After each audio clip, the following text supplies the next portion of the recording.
Welcome to my 184th video on my work with O gauge.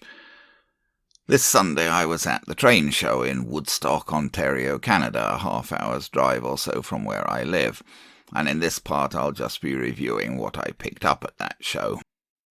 There were a lot of vendors and the show was extremely well attended. I was surprised by the crowd that turned out. I'm sure it helped that the weather was very fine and pleasant for the time of year.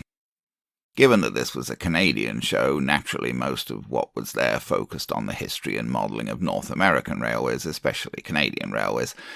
So there wasn't all that much that was relevant to my prototype of modelling pre-war of British LMS operations.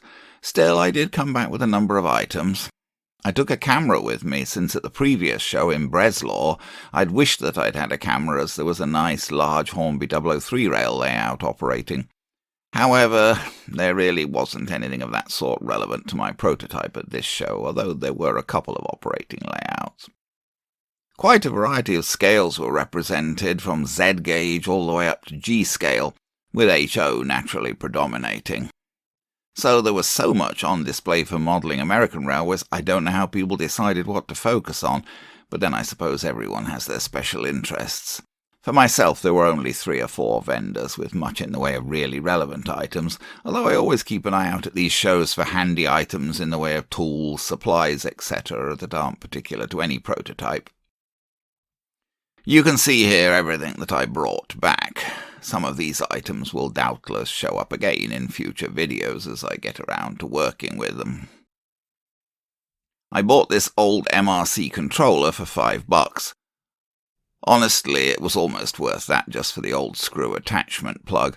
I'm not really expecting much from this. At that price I can't really complain if it doesn't work well. But it has 2 controlled DC outputs as well as fixed AC and DC outputs. I'll check it out, hopefully something will work, and even if not, there'll be parts that could be useful. I also bought this, another controller, although I nearly missed it, as in the bag like this it wasn't at all obvious what it was. It's actually a Gauge Master handheld controller, so I'll try connecting it up and see how it works. If it works well, it could be very useful, as its form factor is a bit handier than the version that I cobbled together using an old potato salad box. I paid $20 for this. These items didn't actually all come from the Woodstock show. I bought the bundle of straights and a boxed right-hand isolating point at the show, since I'd been waiting for a long while for 2 points to come from the UK, and I was anxious to get on with the 4th branch track for my Hornby 00 engine shed. Then, as per Murphy's Law, the 2 points from the UK turned up this morning, both isolating one right hand and one left hand. Oh well, can't hurt to have an extra point.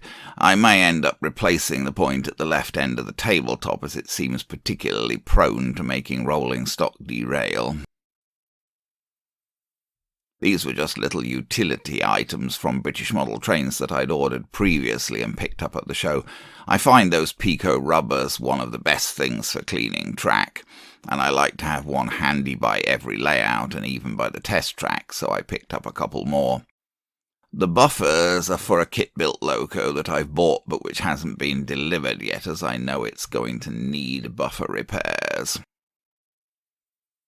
I picked up a couple more Hornby 00 wagons, a bogie bolster wagon, a 4-wheeled bolster wagon, and another cable wagon. They're in rather worn shape, but hopefully they'll provide some interesting running. I came back with 2 locomotives. The top one is a Fowler 4P, a mid-period Hornby version that Nigel with British model trains just serviced. The bottom one is a 00 3-rail Silver King that someone has messed around with a bit. I haven't tried this one out yet, and honestly, given my focus on LMS operations, I don't particularly want to run a Silver King anyway, but for the price I thought it was worth checking out. If nothing else, it may provide a useful source of spare parts. Just to buy a 3rd rail pickup and get it shipped from the UK costs me as much as the $40 I paid for this. I bought this apparently unopened bottle of Solvaset for $2. This is a strong decal seating solution, good for making decals conform to uneven surfaces, although it can be too strong for some decals. You can't buy it new anymore, and I don't have very much left in my old bottle, so I thought this was definitely worth picking up for a couple of bucks. Finally, I picked up these 3 old Airfix Wagon kits, as I always enjoy messing around with kits when there's nothing too much else going on. One of them seems to have been mostly built, and the other 2 appear unstarted. For $5 a time, I thought they were worth a try. So that's it. As I say, I expect you'll see more of these items in future videos as I mess around with them.